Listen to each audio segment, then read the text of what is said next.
रामपुर गांव में आई बाढ़ ने सभी लोगों के घरों और फसलों को बर्बाद कर दिया था। ये क्या हो गया जी?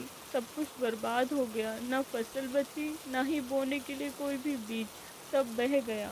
किसी को कुछ समझ नहीं आ रहा था कि अब वो क्या खाएंगे और कैसे जिएंगे। फिर 3 दिन बाद जब पानी कुछ कम हुआ तो शहर के लोग गांव के लोगों तक मदद के तौर पर गांव के सभी घरों में थोड़ा थोड़ा राशन दे गए। मीना ने राशन में मिले चावलों से थोड़ी सी खिचड़ी बनाई। जैसे ही मीना और किशन खिचड़ी को खाने बैठे तभी दरवाजे पर दस्तक हुई। अरे कोई है? जी कहिए बाबा। बेटा 2 दिनों से भूखा हूँ, कुछ खाने को मिल सकता है? जी बाबा आइए ना, मेरी पत्नी ने खिचड़ी बनाई है, आप भी हमारे साथ खा लीजिए। मीना और किशन अपने हिस्से की खिचड़ी भी बाबा को खिला देते हैं। खाने के बाद मीना बर्तन रखने रसोई में चली जाती है और किशन बाबा के हाथ धुलाने के लिए पानी लेने जाता है।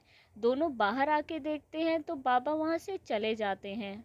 सुनिए, बाबा की पोटली तो यहीं रह गई। हाँ मीना, मैं बाहर जाकर देखता हूँ, बाबा भी ज्यादा दूर गए नहीं होंगे। किशन पूरे गांव में बाबा को ढूंढता है पर बाबा कहीं नहीं मिलते। क्या हुआ जी, बाबा कहीं मिले? नहीं मीना, तुम एक काम करो, ये पोटली संभाल कर रख दो, बाबा शायद खुद ही लेने आ जाएं।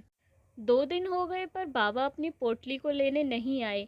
किशन और मीना के पास जो राशन था अब वो भी खत्म हो गया था। सुनो जी, क्यों ना हम बाबा की पोटली को खोल कर देख लें, शायद उससे हमारी कुछ मदद हो जाए। वैसे भी 2 दिन हो गए, बाबा अभी तक उसे लेने नहीं आए। किशन और मीना उस पोटली को खोलकर देखते हैं तो उसमें टमाटर के बीज मिलते हैं। मीना और किशन उन बीजों को अपने खेत में बो देते हैं। अगले ही दिन जब किशन और मीना खेत पर जाते हैं तो देखते हैं कि उनका पूरा खेत टमाटर के पौधों से भरा हुआ था। अरे किशन, ये कैसा चमत्कार हो गया तेरे खेत में? किशन किसी की बात का कोई जवाब नहीं देता, बस मन ही मन सोचता है। भगवान, आप बाबा के रूप में हमारे घर आए और हमारी मदद करी। आपका बहुत बहुत शुक्रिया भगवान।